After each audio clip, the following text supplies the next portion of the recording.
O Senhor esteja convosco. Proclamação do Evangelho de Jesus Cristo segundo Marcos. Naquele tempo, Jesus saiu de novo da região de Tiro, passou por Sidônia e continuou até o mar da Galileia, e pediram que Jesus lhe impusesse a mão. Jesus afastou-se com o homem para fora da multidão.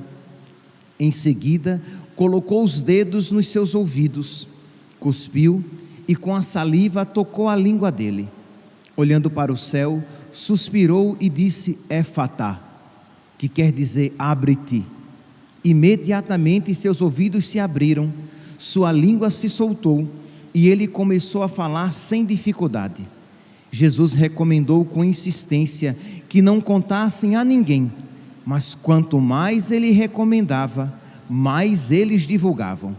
Muito impressionados diziam: ele tem feito bem todas as coisas, aos surdos faz ouvir e aos mudos falar. Palavra da salvação.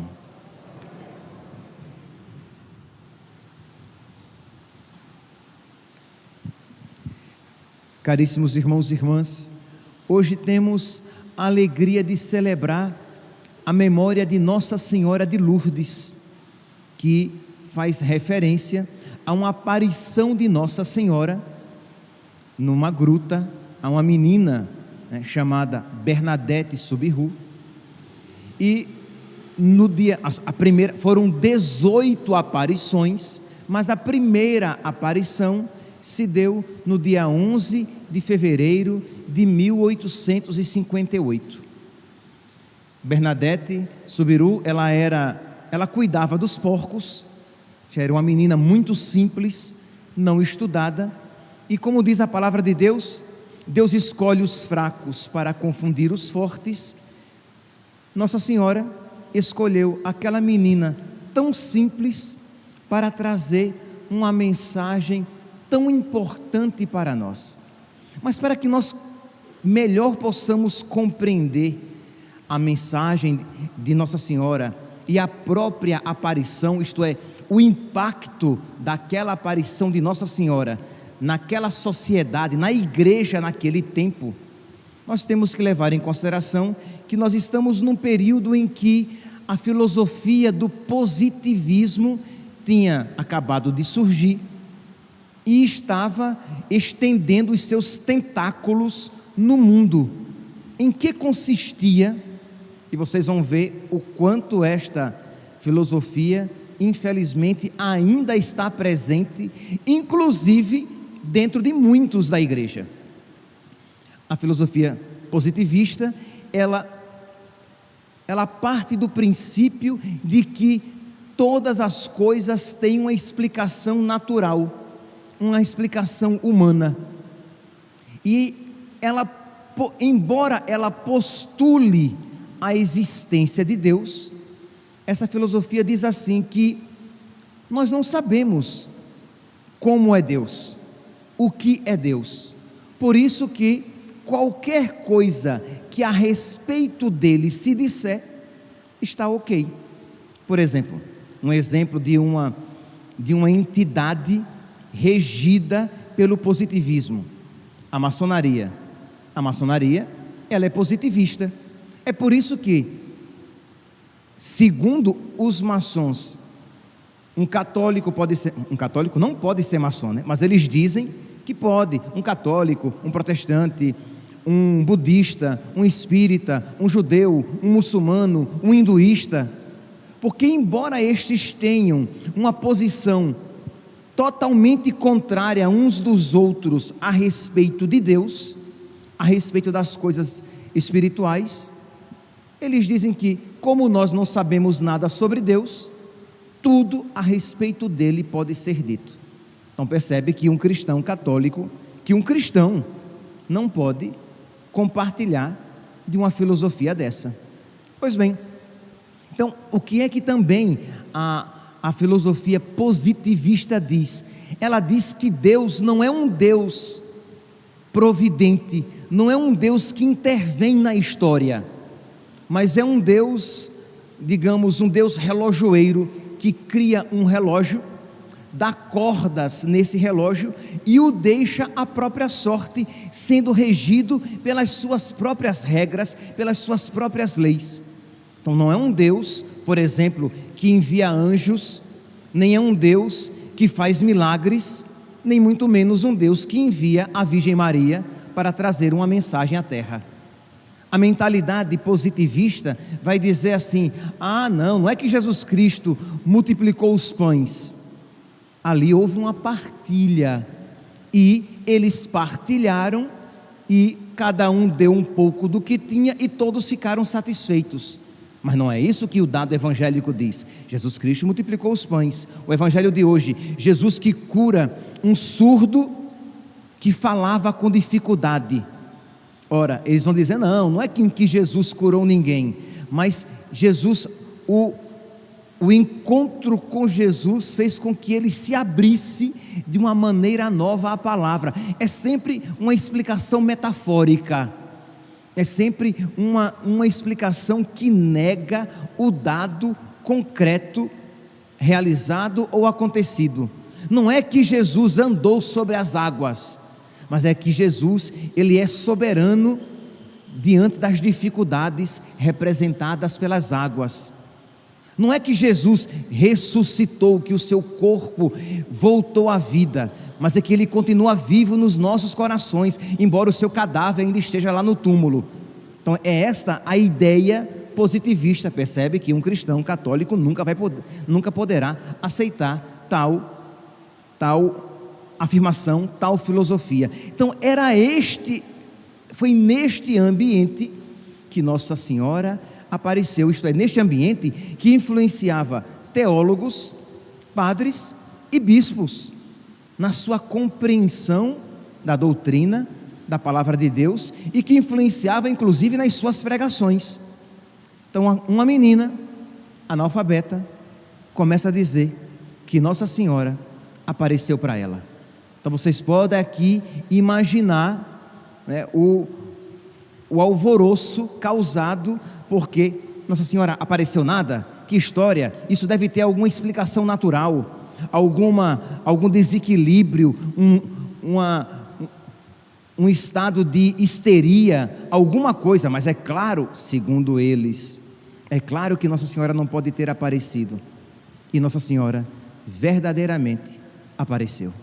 E Nossa Senhora aparece e ela confirma que aquilo que então eram dúvidas, isto é, existe céu? Existe inferno? Não sei, porque essa dúvida sobretudo, eu posso provar como 2 mais 2 que existe o céu?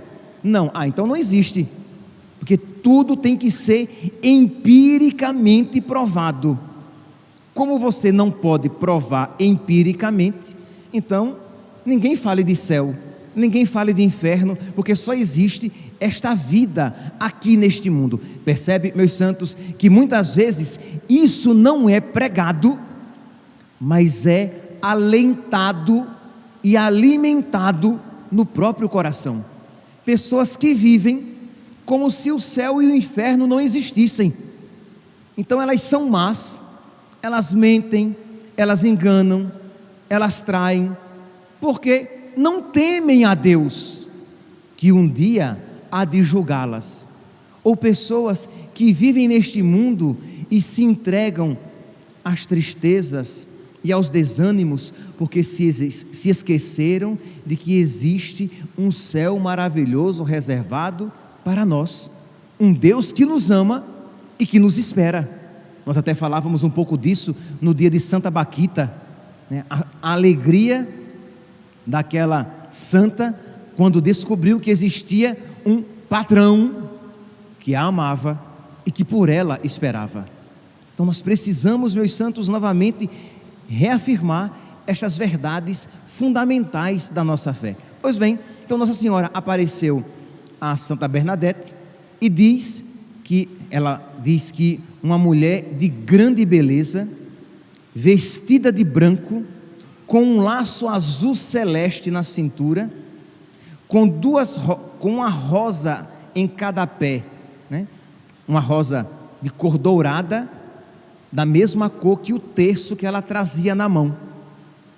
E Santa Bernadette colocou a mão no seu bolso, tirou o seu terço, e Nossa Senhora ia passando as contas, enquanto Santa Bernadette rezava o terço. Interessante que, primeiro aqui, uma curiosidade: Nossa Senhora não rezou o terço, porque Nossa Senhora não pode rezar o terço, ela não pode rezar o Pai Nosso. Como é que ela vai rezar? Perdoai-nos as nossas ofensas, assim como nós perdoamos a quem nos tem ofendido. Se ela nunca ofendeu ninguém, ela é a Imaculada Conceição, e ela não vai rezar a si mesma, ave eu cheia de graça. Então ela apenas passava as contas, e Bernadette rezava o terço. E o Papa Paulo VI diz de uma maneira tão bela que Santa Bernadette foi santificada pela oração do rosário, que Nossa Senhora santificou Bernadette pela oração do terço.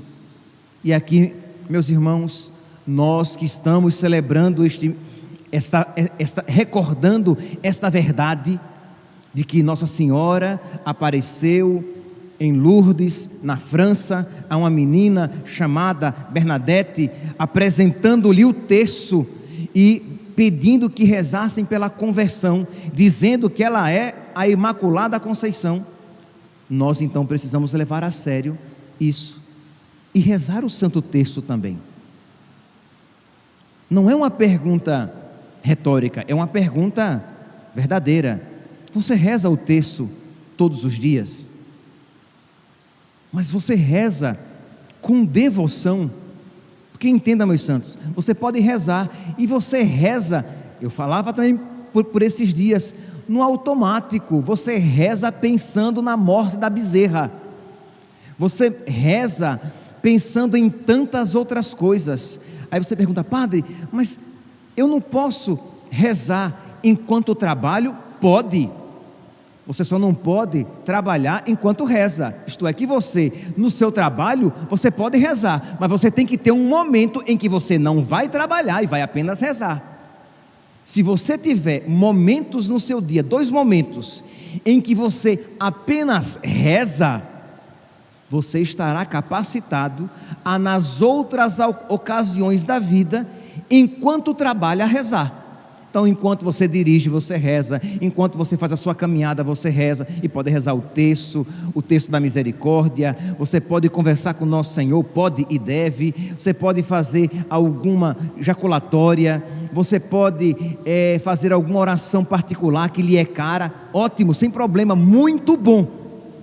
Mas para que isso seja fecundo, você precisa, pelo menos em 2 momentos do dia, se encontrar privadamente com nosso Senhor, exclusivamente com nosso Senhor. Ali é você e Ele e nada mais. Então é importante, meus santos, rezar o terço. Nossa Senhora, em todas as aparições, ela fala do terço e da necessidade de se rezar pela conversão dos pecadores. Imagine, Deus o livre, você um dia, no final da sua vida, perceber que você poderia ter alcançado a conversão dos seus filhos, se por eles você tivesse rezado, e de um modo particular o seu terço, confiando os seus filhos a Nossa Senhora, que é mãe deles. Não que é mãe deles também, você que é mãe dele também, ela é a mãe. Imagine que se você perceber que se você tivesse rezado pelos seus pais, eles teriam se salvado. Imagine você no inferno, Deus o livre, perceber que se você tivesse rezado, você teria se salvado. Ah, padre, quer dizer então que se eu rezar o terço, eu estou salvo? Entenda, se você entender bem esta frase, ok, não que você vai rezar o terço e vai ter uma vida errada e troncha de qualquer jeito, e aí achando que mesmo assim alcançará a salvação. Não, isso daí seria superstição e mentira. Mas se você, ao rezar o terço, ao rezar cada terço, pedir a Nossa Senhora que ela vá quebrando o seu coração, que ela vá quebrando esse coração velho, esse coração apegado às coisas do mundo, que em cada terço, em cada Ave Maria que você reza, que você aprenda, que você seja por ela ensinado a amar o céu e a desejar as coisas do céu. Ela vai transformando o seu coração, ela vai pouco a pouco transformando também o coração daquelas pessoas por quem você reza. Noutra aparição, mas já é a mesma Nossa Senhora, né? Lá em Fátima, Nossa Senhora diz: muitos são os que se perdem, porque não há quem por eles faça penitência, quem por eles reze, né? E às vezes a sua própria oração já é um sacrifício. Mas como você vive nesta mentalidade positivista, neste materialismo religioso às vezes, isto é, você tem até prática religiosa, mas sempre uma prática religiosa com um olhar para a terra, isto é, vou buscar a Deus para ter um emprego, vou buscar a Deus para resolver um problema aqui na terra, vou buscar a Deus para alcançar a saúde. Eu não estou dizendo que seja mal pedir coisas a Deus para este mundo, porque Ele nos ensinou. Quando Ele nos ensinou a rezar, Ele disse: rezai assim: Pai nosso que estais nos céus, santificado seja o vosso nome, venha a nós o vosso reino, seja feita a vossa vontade assim na terra como no céu. O pão nosso de cada dia nos dai hoje. Ok, nós podemos pedir a Deus, mas percebe que o pão nosso de cada dia nos dai hoje é um pedido que está bem depois, que no início: Pai nosso que estais nos céus, santificado seja o vosso nome, venha a nós o vosso reino, seja feita a vossa vontade, assim na terra como no céu. Primeiramente você buscou Deus, e o resto veio em acréscimo. Mas quando o seu olhar está sempre voltado para as coisas aqui da terra, você no fundo é um positivista, é um materialista, porque você diz: sei lá se o céu existe, o que eu quero é ser feliz aqui. Sei lá se o inferno existe, o inferno é aqui na terra. Não, meu santo, o inferno não é aqui na terra, não. Não pense, se o inferno fosse aqui na terra, seria muito pouco. O inferno é outra coisa que nosso Senhor nos falou.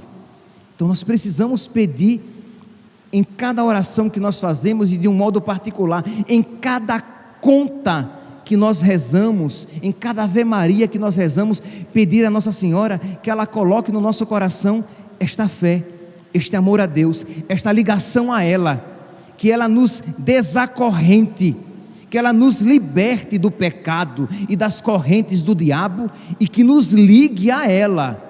Existe esta devoção, esta piedade tão comum entre os católicos, de usar uma corrente, como sinal de consagração a Nossa Senhora, isto é, pedindo o quê? Que eu esteja ligado à Senhora e desligado do diabo, ligado à Senhora e desligado do mundo de pecado.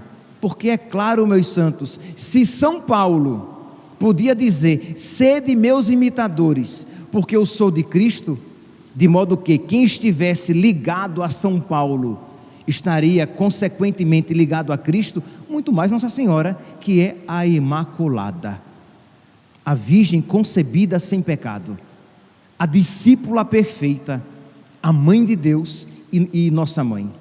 Então, meus santos, agarrar-se a Nossa Senhora e pedir a ela esta graça para nós e para os nossos. Mas, vamos lá, então Nossa Senhora apareceu a Santa Bernadette Sobiru, e ela faz uma afirmação a Santa Bernadette, meus santos, que se nós tivermos fé, nós iremos nos alegrar, mas se não tivermos fé, nós iremos receber com a carinha meio enviesada, né? Eu queria mais. Ela aparece a Santa Bernadette e diz: Bernadette, minha filha, eu não te prometo felicidade na terra, mas eu te garanto a felicidade do céu. Meus irmãos, nós precisamos pedir a Nossa Senhora que encha o nosso coração de fé, para que nós nos alegremos com esta palavra que é profundamente evangélica. Nosso Senhor que diz: o que vale o homem ganhar o mundo inteiro e perder a vida eterna? Nosso Senhor que diz: no mundo tereis tribulações. Isto é, eu não te prometo, filha, felicidade na terra, porque se você for discípula da verdade, se você for discípula minha, se você for discípula do meu filho, o mundo odiará você, o diabo vai perseguir você, e os seus asseclas, os seus seguidores vão odiar você, mas eu te asseguro a felicidade perfeita no céu. Ou, como disse Jesus: no mundo tereis tribulações, mas coragem, eu venci o mundo. Existe uma vida para nós. Percebe, meus santos, que isso nos faz mais valentes ainda. Essa certeza de que existe um céu reservado para nós não nos faz inativos, isto é, então tá bom, então eu vou me entregar e deixar mesmo que tudo aconteça, mas o que importa é que tem uma vida perfeita, uma felicidade perfeita reservada para mim. Não, isso faz com que eu me empenhe nas batalhas de Deus, eu me entregue ainda mais às lutas de Deus, eu me entregue ainda mais na proclamação da verdade de Deus, sabendo que, mesmo que no mundo eu tenha tribulações, Jesus venceu o mundo, existe algo para nós. Então eu não vou me apegar desesperadamente a este mundo, esperando dele felicidade perfeita e completa, porque neste mundo não existe felicidade perfeita e completa. Felicidade perfeita e completa existe no céu. E diz que aquela palavra de Nossa Senhora encheu o coração de Santa Bernadette de alegria, de que ela se encontraria com Nossa Senhora e voltaria a vê-la novamente no céu. Meus irmãos, peçamos à Virgem Maria, neste dia de hoje, dia de Nossa Senhora de Lourdes, padroeira dos enfermos, que ela interceda por nós. O nosso coração é doente, meus santos, o nosso coração tem muito de positivista, isto é, será mesmo que existe um céu? Será mesmo que existe uma felicidade perfeita? Será mesmo que vale por Cristo pelejar aqui na terra? Será mesmo que vale a pena procurar ser fiel à vontade dEle e não ceder aos pecados e aos pactos mundanos? Será mesmo que vale a pena procurar em tudo a glória de Deus neste mundo? Vale, meus santos. Nossa Senhora nos disse isso, a palavra de Deus nos ensina isso, os santos nos ensinam isso. Então peçamos a Nossa Senhora, digamos a ela hoje, agora. Diga você depois, você que vai comungar, ao receber a Eucaristia e voltar para o seu banco, ou você que acompanha pelas redes sociais, diga depois, no silêncio do seu quarto: minha mãe, o meu coração é doente, meu coração é quase incrédulo, eu creio, minha mãe, mas a minha fé é pequena demais, na menor dificuldade eu já vacilo e já me esqueço do céu, na menor tribulação eu já tremo, meu coração já se agita e eu me esqueço de que o Senhor é por mim, de que o Senhor é vencedor e que mesmo que algumas batalhas me tragam sofrimento, no final será alegria perfeita.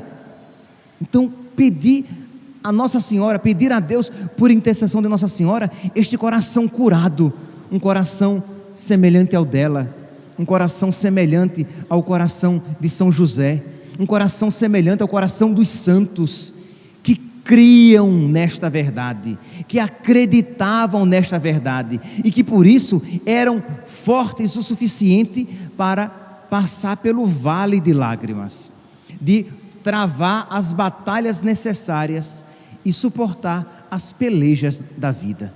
Só assim, meus santos, pedindo a Deus por intercessão de Nossa Senhora e dos santos de nossa devoção, esta graça, e às vezes em cada conta do rosário, um coração verdadeiramente crente, um coração que verdadeiramente crê na palavra de Deus, um coração que verdadeiramente crê nas promessas, nós seremos capazes de passar, meus santos, pelas tribulações da vida, mas estarmos unidos a Cristo vencedor. Que Nossa Senhora de Lourdes interceda por nós, para que nós também alcancemos esta graça. Louvado seja nosso Senhor Jesus Cristo. Para sempre seja louvado.